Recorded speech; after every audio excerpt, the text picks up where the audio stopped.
What if I told you that by choosing coffee over tea this morning, you did more than just make a simple choice? What if you actually created an entirely new universe?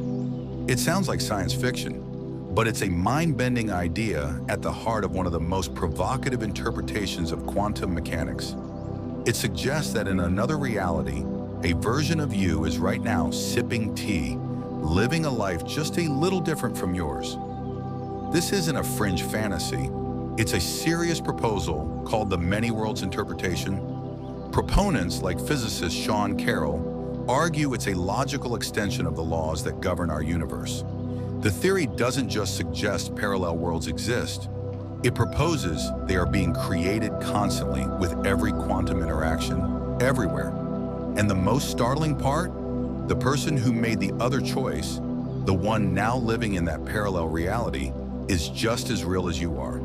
They share your memories right up to the moment of that choice, and from where they stand, it's you who vanished into an alternate timeline. Today we're going to explore how this is supposedly possible, what it means for who you are, and why this is considered a serious, if controversial, scientific idea about the nature of reality itself. To understand how your morning brew could, in theory, split the cosmos, we need to go back to 1957. A Princeton PhD student named Hugh Everett III was wrestling with a deep puzzle in quantum mechanics called the measurement problem. See, at the quantum level, the world is a haze of possibilities. An electron, for instance, doesn't have one definite position until it's measured. Instead, it exists in a superposition, a probabilistic blur of all its possible locations at once, described by a mathematical tool called the wave function. For decades, the dominant theory, the Copenhagen interpretation, said that the moment you observe the electron, this cloud of possibilities mysteriously collapses into a single reality. But this collapse was a sticking point for physicists like Everett. What counts as an observation? Does it require a conscious person? And what physical law describes this magical collapse? It seemed like a patch just to make the equations fit our everyday experience. Everett proposed a radical, yet mathematically simpler solution. He asked, what if the wave function never collapses? What if, instead of one outcome becoming real, all possible outcomes are physically realized? For that to happen, the universe itself would have to branch. Imagine you're at a crossroads. The Copenhagen view says you're forced to pick one path, and the other one simply disappears. The many worlds view says that at that crossroads, reality itself divides. One version of you goes left and another goes right. Both paths are taken. Both realities are equally real. They just can't interact with each other anymore, for all practical purposes. From Everett's perspective, this wasn't an addition to quantum theory. It was a simplification. He just took the core equation of quantum mechanics, the Schrödinger equation, and applied it universally to the particle, the measuring device, and everything else. The branching worlds aren't an extra feature. They're what the math suggests happens if you don't force an artificial collapse. This separation process is driven by something called quantum decoherence. When a quantum system in superposition interacts with its environment, like a particle being measured, its possibilities get entangled with that environment. According to the many worlds interpretation, this entanglement is what rapidly separates the universe into non-communicating branches. One branch where the electron was found here, and another where it was found there. One where you chose coffee, and one where you chose tea. You don't feel the split because your consciousness, being part of the physical world, is thought to split right along with it. So, if a new branch of the universe is created for every possible outcome of every quantum event, the numbers get staggering. Proponents like Sean Carroll explain that quantum events, like the radioactive decay of an atom, are happening constantly, with each one representing a potential branching point for reality. When you add up all the quantum interactions across the cosmos, the number of parallel selves being created every instant is, for all practical purposes, infinite.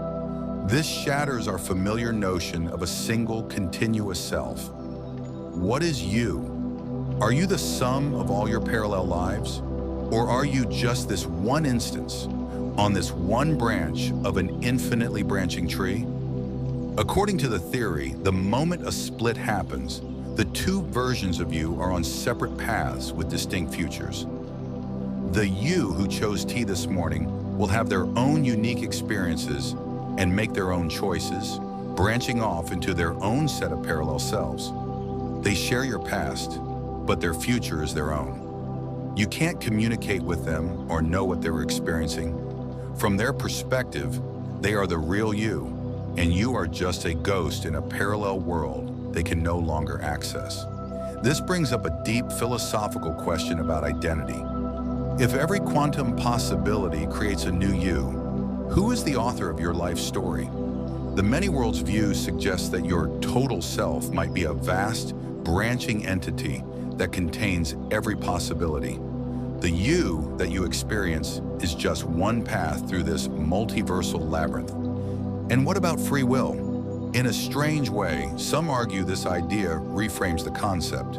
The theory itself is deterministic. The universal wave function evolves according to precise mathematical laws, and everything that can happen does happen. There's no true randomness.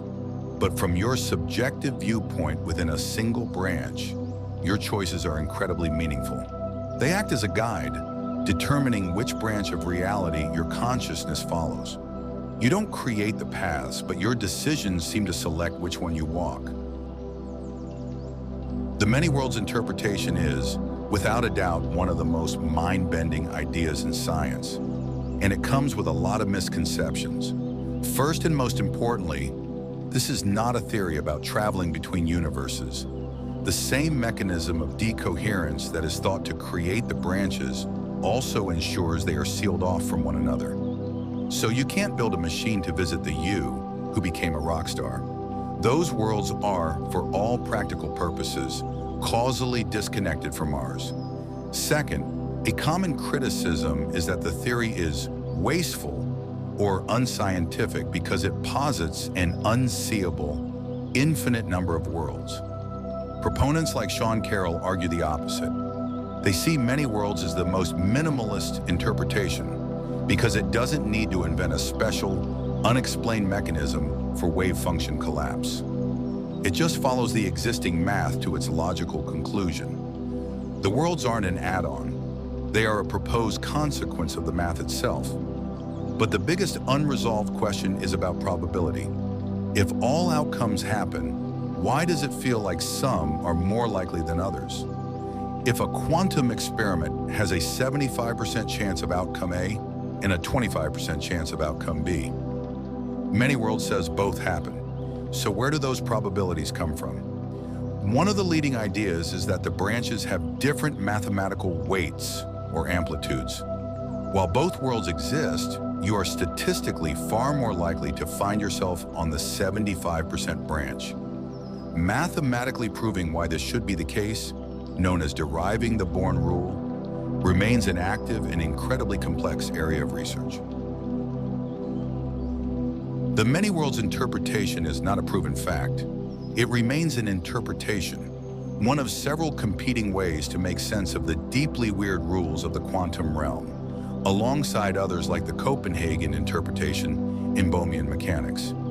It's a framework that trades the mystery of wave function collapse for the staggering implication of infinite parallel realities. While it is not universally accepted, it's taken seriously by many physicists for its mathematical elegance and logical consistency.